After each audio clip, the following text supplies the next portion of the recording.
মুছলমানে গোমাংস খাব নোৱাৰিব, মুছলমানে কেবিনৰ কথা মানি চলিব লাগিব। হিমন্ত মামাৰ কথা হ'ল আজি চলক হিমন্ত মামাক লৈ চিধা মেঘালয় গুচি যাওঁ। হিমন্ত মামাৰ যদি দম আছে তেতিয়াহ'লে মেঘালয়ত যাইখিনি কওকচোন যে গোমাংস খাব নোৱাৰিব।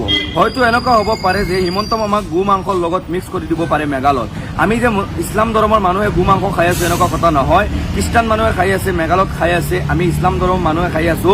আৰু তাৰপিছত আৰু এটা দৃশ্য দেখুৱাম।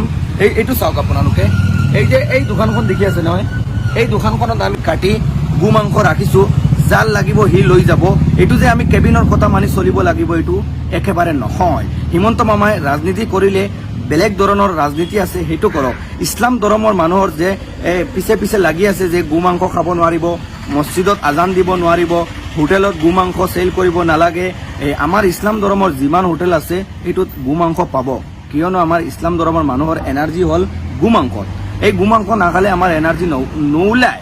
আৰু এই বডিটো চাইছে নেকি, এই বডিটো অনলি 1/, গোমাংসৰ ওপৰত হৈছে।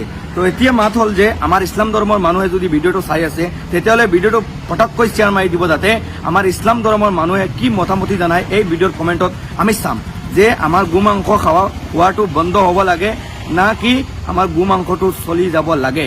আজি মই ভাবি আছো যে আমাৰ দোকানৰ লগতে আমি আৰু এটা দোকান খুলিম গোমাংসৰ, যাতে আমাৰ ইছলাম ধৰ্মৰ মানুহৰ বালকে ছাৰ্ভিচ দিব পাৰোঁ, যাতে সিহঁতৰ মনত কষ্ট নালাগে গোমাংস খাবলৈ, যে গোমাংস পোৱা নাই, গোমাংস শেষ হৈ গৈছে, এনেকুৱা যাতে সুবিধাটো শেষ হৈ যায়। আমি ইয়াত এটা খুলিম গোমাংসৰ দোকান, যাতে আমাৰ ইছলাম ধৰ্মৰ মানুহক আমি খুৱাব পাৰোঁ গোমাংস। কিয়নো ভাই ইছলাম ধৰ্মৰ মানুহৰ হ'ল এনাৰ্জি গোমাংসত। আজি মই এটা দোকান দেখাম যে যিটো দোকানত গোমাংস ৰখা হৈছে প্ৰায় 3 কুইণ্টলৰ ওপৰত।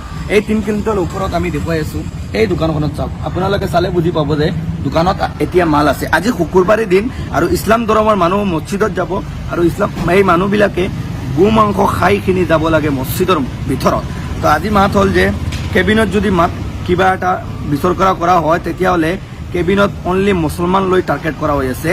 হিমন্ত মামাক লাষ্ট ৱাৰ্ণিং দি দিছোঁ, যাতে হিমন্ত মামাই নেক্সটত যে গোমাংস খোৱা বন্ধ হ'ব লাগে, বাট আৰু বিভিন্ন ধৰণৰ যে ইছলাম ধৰ্মৰ মাইক বন্ধ হ'ব লাগে, মছজিদত মাইক বন্ধ কৰি দিব লাগে।